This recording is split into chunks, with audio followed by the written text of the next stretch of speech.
تو میں نے آپ سے بتایا کہ یہ قدر جو ہے ایک تو اسی سے لفظ قدرت بنا ہے، اور نمبر دو اسی سے کسی شے کی قدر و قیمت، اور پھر اسی کے معنی ہے اندازہ مقرر کر دینا، کسی شے کا اندازہ مقرر کر دینا، یہ قدر ہے۔ اللہ نے ہر چیز کا ایک اندازہ مقرر کر دیا ہے، اور قدر مقادیر مشکات شریف میں ایک پورا باب ہے، ایمان بالقدر اس کا عنوان ہے صحیح معنی میں۔ تو پہلی حدیث کیا ہے؟ مسلم شریف کی روایت ہے، عبداللہ ابن عمرو بن العاص رضی اللہ تعالی عنہما۔ حضرت عمرو بن العاص جو بڑے سرداران قریش میں سے تھے، بڑے سیاستدان تھے اور بڑے بہادر انسان بھی تھے، ان کے بیٹے ہیں عبداللہ۔ اور بڑی دلچسپی کی بات یہ ہے کہ باپ اور بیٹے کے مزاج میں بود المشرقین تھا، وہ تھے جنگجو اور سیاستدان اور بڑے سرداروں میں سے، یہ تھے انتہائی زاہد و عابد، انتہائی زاہد و عابد۔ انہی کے بارے میں آتا ہے پوری رات کھڑے رہتے تھے نوافل میں، اور ہر روز روزہ رکھتے تھے، جس پر حضور نے یوں کہنا چاہیے کہ ڈانٹ پلائی۔ آپ کو اطلاع ہوئی، آپ نے بلایا، یا عبداللہ اولم اخبر انک تقوم اللیل و تصوم النہار تصوم الدہر، کیا مجھے یہ خبر نہیں دی گئی ہے؟ یعنی مجھے یہ خبر ملی ہے کہ تم پوری رات کھڑے رہتے ہو، نماز پڑھتے ہو، تم ہر روز روزہ رکھتے ہو، اب کیا کرتے؟ بلا یا رسول اللہ، جھوٹ بولنے کا تو ارادہ ہے ہی نہیں، اور ہو بھی نہیں سکتا۔ فرمایا لا تفعل، سخت سے بات۔ وہ عبداللہ ابن عمرو ابن العاص رضی اللہ تعالیٰ عنہما اس کے راوی ہیں، قال رسول اللہ صلی اللہ علیہ وسلم کتب اللہ مقادیر الخلائق قبل ان یخلق السماوات والارض ب50,000 سنہ۔ اللہ تعالیٰ نے مقداریں اور تقدیریں، ابھی دو الفاظ میں بولوں گا تاکہ آپ کے ذہن میں بات رہے، معین کر دی تھی، لکھ دی تھی آسمانوں اور زمین کی تخلیق سے 50,000 سال قبل۔ یہ ہے قدر، ہر چیز کی ایک تقدیر جو ہے وہ معین ہوئی ہے۔ اب آئیے اس میں کتاب سے مراد کیا ہے؟ جو آیت میں نے دوسرے نمبر پر پڑھی آج، سورہ حدید کی آیت، ما اصاب بمصیبۃ فی الارض ولا فی انفسکم الا فی کتاب من قبل ان نبرأ۔ کتاب سے مراد کیا؟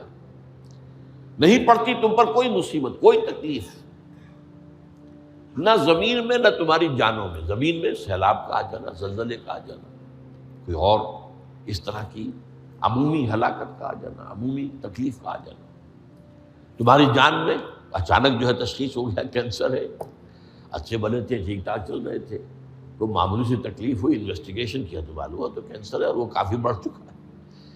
لیکن جو شے بھی آتی ہے، چاہے تمہاری جان پر آئے چاہے زمین پر آئے، وہ ایک کتاب میں لکھی ہوئی موجود ہے، اس سے پہلے کہ ہم اسے ظاہر کریں۔ یہ تمہیں مشکل نظر آئے گا، ان ذالک علی اللہ یسیر، یہ اللہ پر بہت آسان ہے، بہت آسان۔ اللہ کا علم کامل ہے۔ تو معلوم ایک بات جان لیجئے کہ حقیقت کتاب سے مراد اللہ کا علم قدیم ہے۔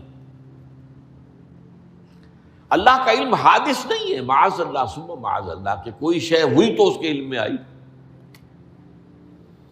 یہ ہمارے ہاں بعض گمراہ فرقوں کا عقیدہ ہے، اسے بدع کہتے ہیں، کہ اللہ کے علم میں بدع ابھی ہے، یعنی کسی واقعے کے ظہور کے بعد اس پر کسی شے کا منکشف ہونا، معاذ اللہ ثم معاذ اللہ۔ یہ شان خداوندی سے بہت بڑی ہے۔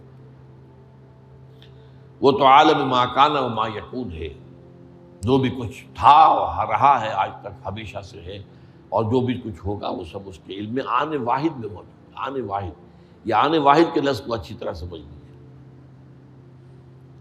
مجھے سب سے پہلے تجربہ ہوا تھا، یہ سن میرا خیال ہے کہ 67-68 کی بات ہے، میں نے پہلا ہفائی سفر کیا تھا لاہور سے کراچی۔ اس وقت فوکر چلتا تھا، فوکر فرینڈشپ، چھوٹا جہاز پہ چڑیا والا، اور کرایہ 90 روپے تھا نائٹ کوچ کا۔ آج آپ تصور کیجیے. تو میں چونکہ مجھے جغرافی سے دلچسپی ہے اور فوکر زیادہ اونچا نہیں ہوتا، تو میں دیکھتا جا رہا تھا کھڑکی سے، اس وقت ہم کہاں پہنچ گئے، اب کہاں پہنچ گئے. اب جو روشنیاں نظر آ رہی ہیں کس شہر کی ہیں؟ یہ اکاڑے کی آ گئی، یہ ساہیوال کی آ گئی، یہ آگے اور آگے آئی. ایک دم میں نے دیکھا کہ 3 شہروں کی روشنیاں میں ایک وقت دیکھ رہا ہوں. لودھرا، بہاولپور، سماسٹا. مجھے خیال آیا کہ جب میں ٹرین سے سفر کرتا ہوں، کراچی جاتا ہوں، تو لودھرا پہنچتا ہوں تو میں سمجھتا ہوں کہ ابھی بہاولپور آدھا گھنٹے بعد آئے گا. وہ مستقبل کی شے ہے میرے لیے. بہاولپور پہنچتا ہوں تو لودھرا میرے لیے ماضی کی بات بن جاتی ہے. آدھے گھنٹے پہلے لودھرا آیا تھا، اور آدھے گھنٹے کے بعد جو ہے سماسٹا آئے گا. وہ میرے لیے مستقبل بن گیا، لودھرا ماضی بن گیا. لیکن اس بلندی پر میں بیک وقت دیکھ رہا ہوں لودھرا کو بھی اور بہاولپور کو بھی اور سماسٹا. یہ معاملہ جو ہے اس کو 1 ملین بلین سے ضرب دے لیجئے. اللہ تعالیٰ اس بلند مقام سے دیکھ رہا ہے جہاں اس کے مشاہدے میں، اس کے علم میں ماضی اور مستقبل کا کوئی سوال ہی نہیں. آنے واحد، آنے واحد، آنے واحد. تو یہ در حقیقت کتاب جسے کہا گیا قرآن مجید میں بار بار بہت جگہوں پر آیا. تو یہ کتاب جو ہے در حقیقت اللہ تعالیٰ کا علم قدیم، اس میں سب کچھ موجود ہے، ہمیشہ سے موجود ہے، لکھا ہوا موجود ہے، اور کوئی غلط نہیں ہو سکتا. آگے چل کر گفتگو ہوگی اصل میں بعد میں کہ تقدیر کے جو عام عقیدے میں ہم تقدیر کہتے ہیں اس کے 2 پہلو ہیں. ایک پہلو ہے ما اصاب علی الانسان، جو کچھ انسان پر آتا ہے مصیبت، جیسے ابھی آیت میں نے پڑھی ما اصاب من مصیبت فی الارض ولا فی انفسکم. ہم ہر وقت زد میں ہیں، کوئی تکلیف آ گئی، کوئی مصیبت آ گئی، کوئی بیماری آ گئی، کوئی حادثہ ہو گیا، کوئی بچہ فوت ہو گیا، کوئی عزیز جو ہے وہ فوت ہو گیا. یہ ہر وقت حوادث ہے. تو جو بھی کچھ پیش آتا ہے وہ علم خداوندی میں ہمیشہ سے تھا. یہی وجہ ہے کہ ایک اور حدیث ہے ابن الدیلمی سے، لمبی حدیث ہے وہ، لیکن اس کے اندر جو آخری ٹکڑا ہے وَتَعْلَمَ، یعنی انسان کے نجات کے لیے لازم ہے کہ یہ بات بھی تم جان لو انما اصابک لم یکن لیخطئک وانما اخطأک لم یکن لیصیبک ولو مت علی غیر ھذا. اگر تم اس کے سوا کسی صورت پر ہوگے تو جہنم میں داخل ہو جاؤ گے، لدخلت النار. یہ جان لو کہ جو چیز تم پر آئی وہ آنی ہی آنی تھی. دیکھیے ہوتا کیا ہے، کاش کہ میں اگر یوں کر لیتا تو یہ نہ ہوتا. بس یہی ایمان بالقدر کے منافی ہے. جو ہوا ہے وہ اللہ تعالیٰ کے ہاں تو پہلے سے طے تھا، ہونا ہی تھا. تمہاری کوئی تدبیر، کاش کہ میں اس وقت یہ کر لیتا. یہ لو، اسی لیے ایک حدیث میں الفاظ آئے ہیں ان کلمۃ لو تفتح عمل الشیطان. اس لو سے، کاش، اس سے شیطانی عمل شروع ہو جاتا. کاش کہ یہ ہو جاتا، کاش میں یہ نہ کرتا، کاش کہ ہو جاتا. تو یہ نہیں. تعلم انما اصابک لم یکن لیخطئک. تو جان لے اس بات کو کہ جو چیز تم پر آئی ہے وہ ہرگز ٹلنے والی نہیں تھی. کوئی تدبیر تم کر لیتے، کوئی کسی وقت کوئی ہیلا کر لیتے، کوئی تم قدم اٹھا لیتے، کچھ بھی کر لیتے، وہ تو آنی ہی آنی تھی. وما انما اخطاک، جو چیز تم سے چھوٹ گئی، رہ گئی، نہیں ملی. ایک ویکنسی ایڈورٹائز ہوئی تھی، آپ نے بھی درخواست دی تھی، آپ کو نہیں ملی. اب آپ ہو کاش کہ میں نے فلاں سے سفارش کرا لی ہوتی، بس گئے. تو جو چیز چھوٹ گئی وہ چھوٹ جانی ہی تھی. اس میں قطعاً جو ہے کوئی شکل، کوئی تدبیر، کوئی سفارش، کسی طرح کا کوئی بھی ہیلا، کوئی جو ہے اس پہ کارگر نہیں ہو سکتا تھا. لم یکن لیصیبک ومت علی غیر ذالک. اگر تو اس کے سوا کسی کیفیت پر تیری موت واقع ہوئی، اگر یہ یقین نہیں ہے، یہ ہے تقدیر کا وہ مفہوم کہ جس کا تعلق ہے علامہ اصاب الانسان، جو انسان کے اوپر وارد ہو رہا ہے، اس کے ضمن میں تقدیر کا مفہوم کیا ہے. کہ جو ہوا ہے وہ تو ہونا ہی تھا، اس میں تو کسی شک و شبے کی گنجائش نہیں، بالکل قط اللہ تعالیٰ کا فیصلہ ہے۔ البتہ در حقیقت ایک دوسرا پہلو ہے، ما یفعل الانسان، وہ جو انسان کرتا ہے۔ یہاں آ کر یہ تقدیر کا مسئلہ بہت ٹیڑھا ہو جاتا ہے۔ آیا میرے اندر کوئی اختیار بھی ہے کہ نہیں؟ Do I have any free choice؟ یا ہر شخص پہلے سے طے ہے؟ تقدیر کا ایک عام مفہوم یہ ہے، اور اس مفہوم میں بھی بعض روایات بھی ہیں جو اس کی تائید کرتی ہیں کہ ہر چیز پہلے سے طے ہے، لکھی ہوئی ہے۔ اور یہ جو حدیث ہم نے ابھی پڑھی ہے، یہ گویا کہ اس کی ایک مثال ہے کہ وہ جو لکھ دیا گیا تھا، فرشتے نے لکھ دیا تھا، رحم مادر میں لکھ دیا تھا، شقی او سعید، یہ بدبخت ہے یا سعادت مند ہے۔ تو ایک شخص پوری عمر نیکی کے کام کرتا رہا، آخری وقت میں آ کر کوئی ایسا حادثہ پیش آ گیا کہ وہ اہل جہنم کے سے کام شروع کر دیا اور جہنمی ہو گیا۔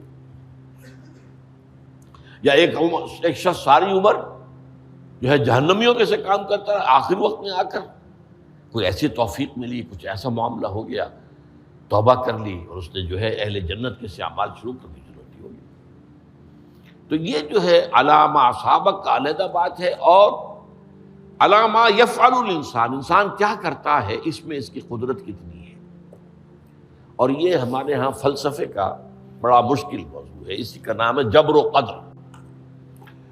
ہمارے اسلاف میں بھی کچھ لوگ ایسے ہیں متکلمین میں سے، دیکھیے ہمارے ہاں ایک وہ لوگ ہیں کہ جو اس پر قناعت کرتے ہیں کہ جو اللہ نے کہہ دیا اور رسول نے کہہ دیا، اس سے آگے ہم مین میخ نہیں نکالیں گے، وہ محفوظ راستے پر ہوتے ہیں۔ لیکن بہرحال انسان کو اللہ نے ایک عقل بھی دی ہے، اور یہ عقل سوالات اٹھاتی ہے، اور جو زیادہ ذہین انسان ہوتے ہیں ان کے اندر ان کی یہ مصیبت زیادہ ہوتی ہے، لہٰذا وہ تو سوچتے ہیں، کچھ نہ کچھ غور و فکر کرتے ہیں، بات سمجھنے کی کوشش کرتے ہیں۔ اس میں اب ہمارے ہاں دو طبقے ہو گئے، جبریہ قدریہ۔ ایک نقطہ نظر یہ ہے کہ انسان مجبور محض، کوئی اختیار نہیں، اور ایک یہ ہے کہ انسان قادر مطلق ہے، جو چاہتا ہے اپنے فیصلے میں مختار مطلق ہے، وہ فیصلہ کرتا ہے۔ انہیں قدریہ کہتے ہیں۔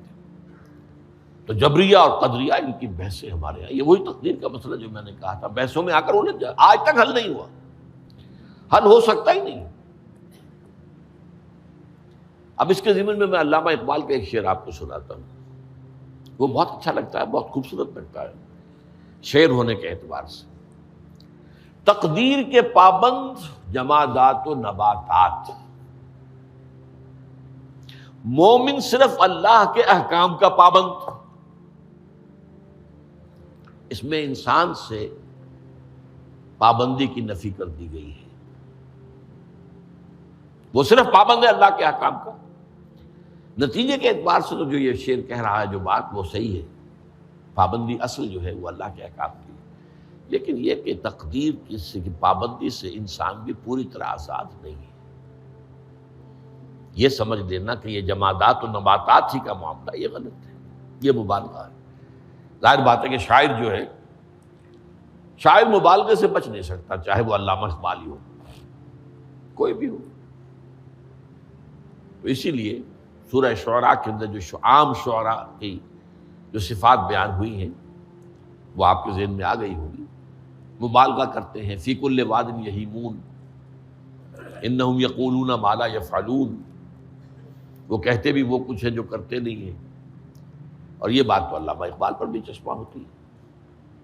بہرحال یہ شعر ذرا پھر نوٹ کیجئے، تقدیر کے پابند جمادات و نباتات، مومن صرف اللہ کے احکام کا، کوئی بات صحیح نہیں ہے۔ انسان بہت سے اعتبارات سے مجبور ہے۔ سب سے پہلے جو ہے انسان کے اندر ایک تقدیر نوعی ہے، نوع انسان، چھوٹی سی چڑیا اڑتی پھرتی ہے، انسان نہیں اڑ سکتا۔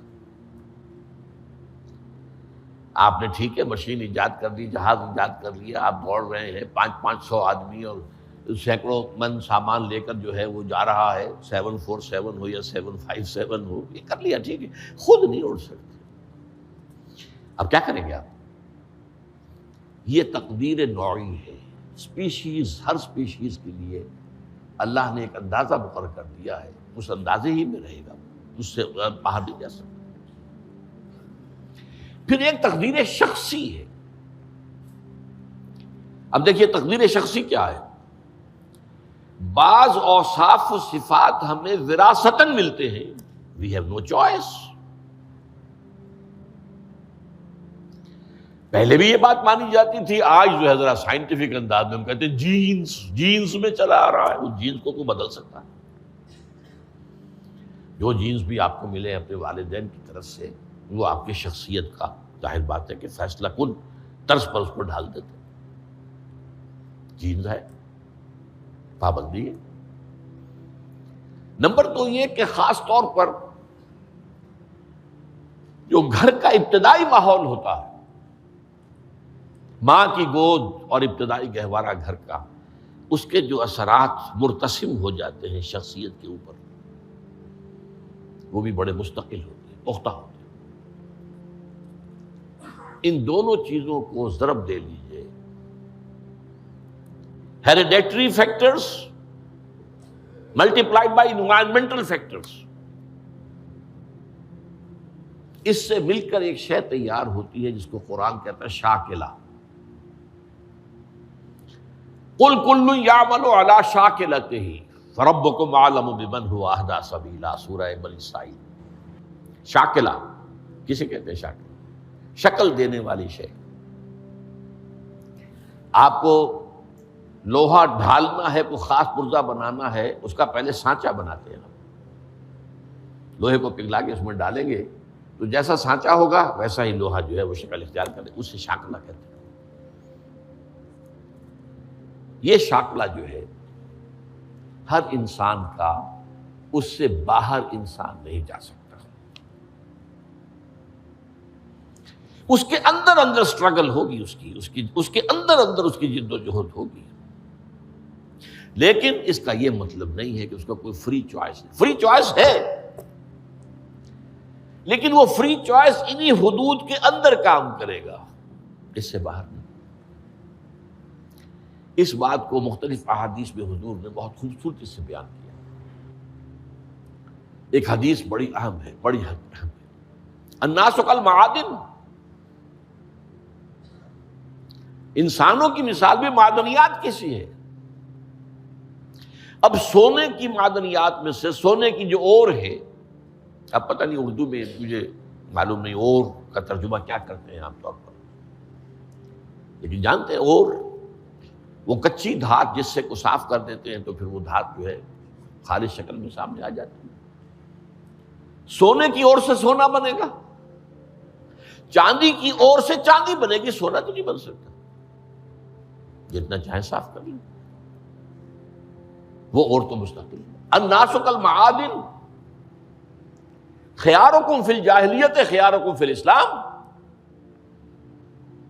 جو تم میں جاہلیت کے دور میں، پری اسلامک دور میں جو بہترین تھے، وہی اسلام میں آ کر بہترین ہوئے۔ وہ اور سونے کی تھی، وہ صاف ہو گئی ہے، اور سونا جو ہے وہ نکھر کر خالص سونا بن کر آ گیا ہے، اسلام نے صاف کر دیا۔ وہ چاندی کی اور تھی، اسلام نے اس کو صاف کر دیا ہے، وہ نکھر کر چمکتا ہوا جو ہے وہ چاندی بن گئی۔ لیکن یہ کہ اذا فقہوا، البتہ پھر اس میں ایک اضافہ کیا حضور نے، جبکہ ان کے اندر دین کا فہم داخل ہو جائے تو یہ کہ جو بہترین پہلے تھے وہی بہترین اب ہوں گے۔ اسلام لانے سے پہلے بھی بہترین ابو بکر تھے، اسلام لانے کے بعد بھی بہترین ابو بکر۔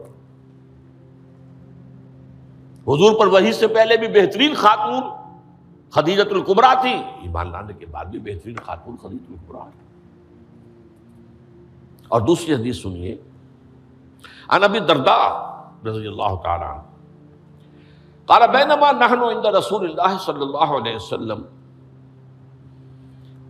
اسی حال میں کہ ہم ایک روز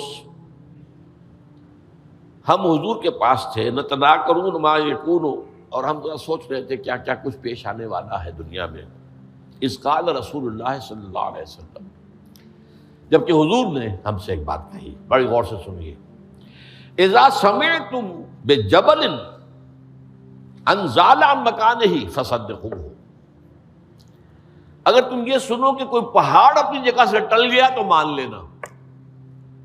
وَإِذَا سَمِعْتُم بِرَجُلٍ تَغَيَّرَ عَنْ خَلْقِهِ فَلَا تُصَدِّقُوهُ، اور اگر تم سنو کہ کوئی شخص جو ہے وہ اپنی سرشت سے، اپنی جبلت سے بدل گیا